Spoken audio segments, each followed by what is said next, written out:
Hey guys, what's up? So to show top best strategies for iOS 11, 12, 13, 14. The first is called CarPlay Enable. Use any application with CarPlay for iOS 14 and above. So just realize that does not work for every application. So for example, Netflix has DRM, so content. So Netflix, like Hulu, etc., they will not work on this. So those apps will not like work or they won't appear. So you can't use like Netflix, Hulu, or DRM'd apps. This is called Juice.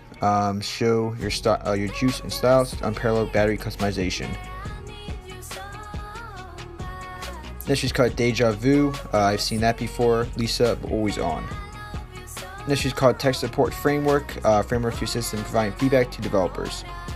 Next is called Violet, a sweet addition to your wallpaper. So it shows the artwork of your current playing song on more areas than just the music app itself. Next is called Dual Clock, 2 time zones on the lock screen. This is called Watchdog Pro, and it's the first fully fledged background manager tweak for iOS 8. And this is called Watchdog Lite. It's a trial version of Watchdog, allows applications to run in the background. This is called Friday for 32-bit devices, Friday for pre-A12 devices, and Friday for A12 plus devices. Inject JavaScript to spoil iOS apps over USB. This is called Meredith, smiley face, so tint color system wide, and for your favorite apps.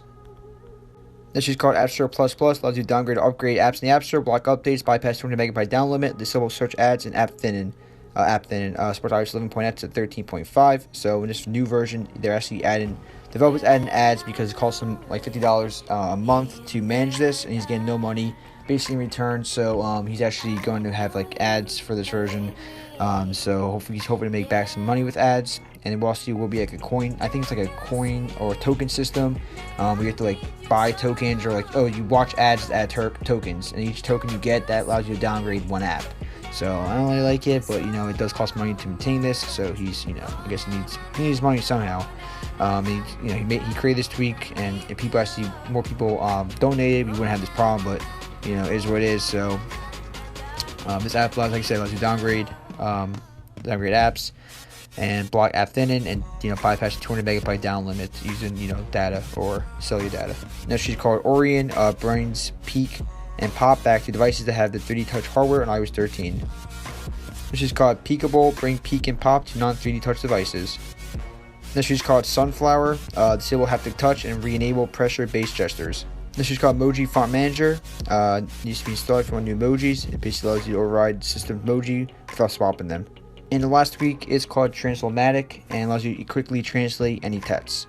So pretty cool, guys. If you're someone who is a foreigner or someone who you speak different language with, you can easily translate with easily communicate with them using this tweak. It translates the text.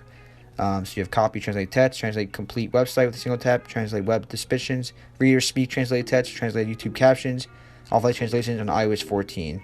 So all these language supports right here.